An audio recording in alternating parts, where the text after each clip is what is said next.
talking about Mike Shanahan and the fact that he is now interviewed with the 49ers. We've talked more about Mike Shanahan the last week than we did for a full year. And it's not my choice either. I mean, he No, just happens to be in the news. I mean, suddenly he's popping up on everybody's list. Right, so he's interviewed for the 49ers. He interviewed this weekend with Buffalo and Oakland in the Bay Area. And he, I believe, is interviewing with the Bears today. Is he in Chicago today? Huh.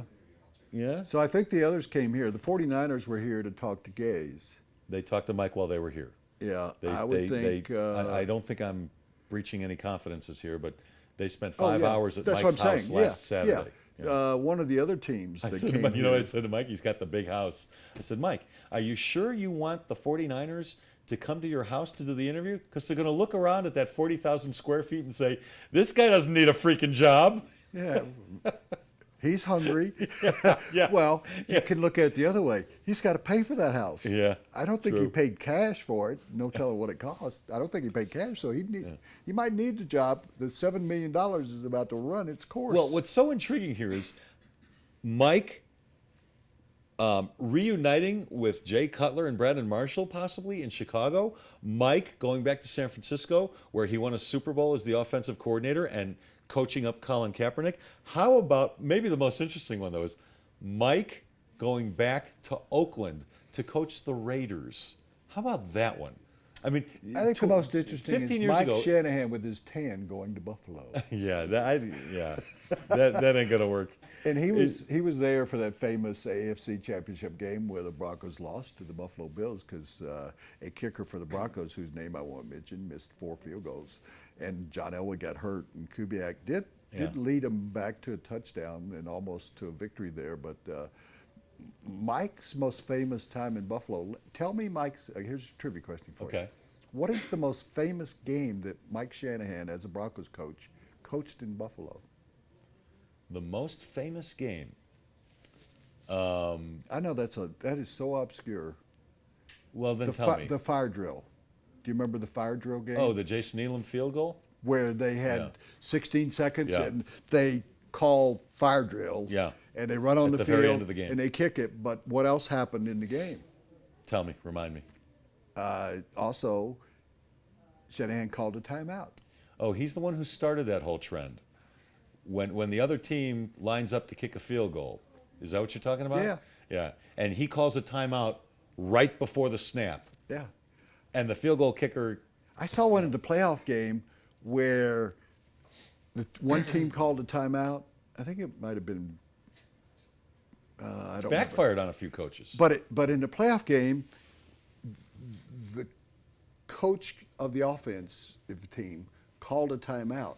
They came back out on the field, and the Lined up defensive for the field coach goal. called a timeout just before they snapped. And if he hadn't called a timeout, it was like a sack on the play or something because he went through with the play. Yeah. And so it does backfire as much. But Shanahan is known for maybe the quickest field goal in history, but also he started. That should be called the Shanahan. Let's take a Shanahan. Because he started that, and it almost. I think the rules should be changed. But can you imagine the headlines if he goes back to Oakland? Let's remind everybody what happened, okay? It's the late 80s. Mike is the offensive coordinator here. He gets offered the head coaching job in Oakland by Al Davis because Al Davis, A, wanted a young guy he could control, B, wanted an offensive mind because that's how Al worked, and C, wanted to hurt a team in his division, the Denver Broncos, who had John Elway at the time. So he hires Shanahan away, but he lays down ground rules for every head coach. He did this that Mike didn't like or want to abide by. You got to keep these assistant coaches. You've got to do this. Yeah, Al really still ran the team, and under Mike, the team didn't do. I think they were 8-12.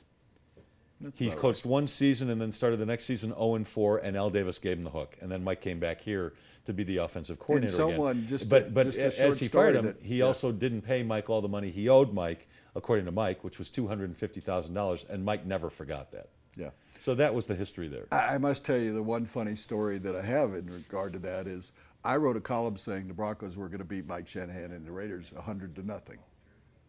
Wrote a column. They're going to beat them 100-0. Shanahan left. At the end of the first quarter, it was 24-0 Broncos. Yep. And Mike Shanahan turned to his offensive coordinator on the sidelines and said, "That bleep is going to be right." The Raiders came back and tied it up and won in overtime 27-24. I remember. John Elway throws a pass.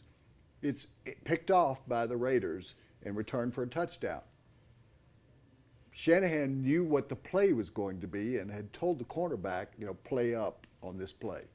As John Elway is getting ready to leave the field after the pick six, he turns to Mike Shanahan in his helmet, and he raises one of the fingers that's on my hand and gives him the finger. Can I guess which one? Yeah. Well, he gives him the finger. I Yeah. think I can say that. I could probably hold up the finger, I guess. Everybody knows what it is. And someone wrote me not long ago and said, "Was it true that John Elway once gave the finger in the middle of the field?" And I said, "Yeah, but it was not like Plummer did when he was here." Right. Jake To a Plummer fan. did, and what Michael Vick did when he left, and Geno Smith did. He did it so subtly, nobody in the stands ever knew.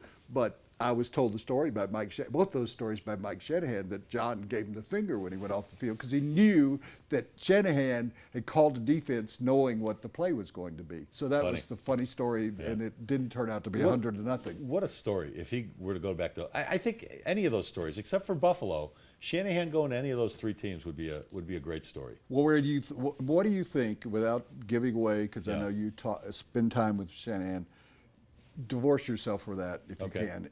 Where do you think do you think he'll end up with a job, or are people just? Yeah, I do think he'll end up with a job, and I think he'll end up in this order: San Francisco, Chicago, Oakland, Buffalo. Look, the most attractive job is San Francisco. I don't think I'm telling anybody anything new here. Sure, yeah. I mean, that's a defense ready to win a Super Bowl when they're healthy, and a quarterback with a lot of talent who needs to be coached up, which Mike does very well. And plus, Mike liked living in that area. Yeah. Right. So. Yeah, very much so. And Joe Montana and Steve Young have given him tremendous accolades and have propped him up as the guy who should be the next head coach of the 49ers.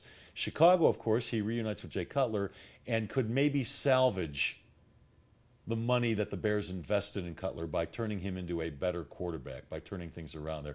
Plus, Mike is from Chicago. I don't even know that Mike Shanahan can turn Cutler back. Maybe not. Cutler Maybe is what not. he is. But if the Bears want to try to salvage Jay Cutler, sure. I mean, who else besides Mike Shanahan? Yeah, I mean, and that's the key story. Now, Oakland, but I'm just saying, I don't know anybody. I don't think that Vince Lombardi could turn Jay Cutler into a quarterback. I think Mike would consider Oakland if they offered him a lot of power. Because that's the only way to turn that thing around. Reggie McKenzie is still there. He's not getting it done. But Mike Shanahan, if he's to come back to the lead, and I got to tell you, Donovan McNabb went off on him and said the game has passed him by. Donovan McNabb's an idiot. I asked you that question. Seriously, I would say that if Donovan McNabb said that about anybody. But I asked Donovan McNabb is an idiot. I asked you the same question the other day. And also, he has an acrimonious relationship with Shanahan because Shanahan didn't want him in Washington, D.C. with the Redskins. He was pushed on Mike and Kyle Shanahan. And then Donovan McNabb didn't work well.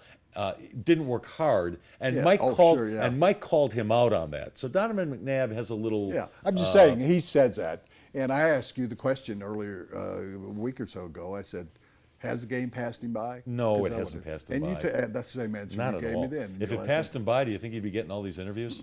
Yep. No. Yep. Well, good. I wish him luck. I hope he gets the San Francisco job. I'd like to see him. Here's what I'm hoping for. He gets the San Francisco job, and Jack Del Rio gets the Oakland job. That's what I'd hope for.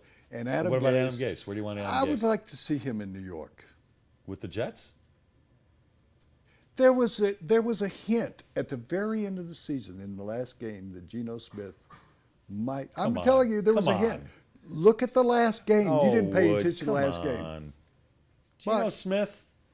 If Geno Smith's your quarterback, you're always looking for a better quarterback. If you are Adam Gase and you can turn Geno Smith around, you can name your hero. price. Absolutely.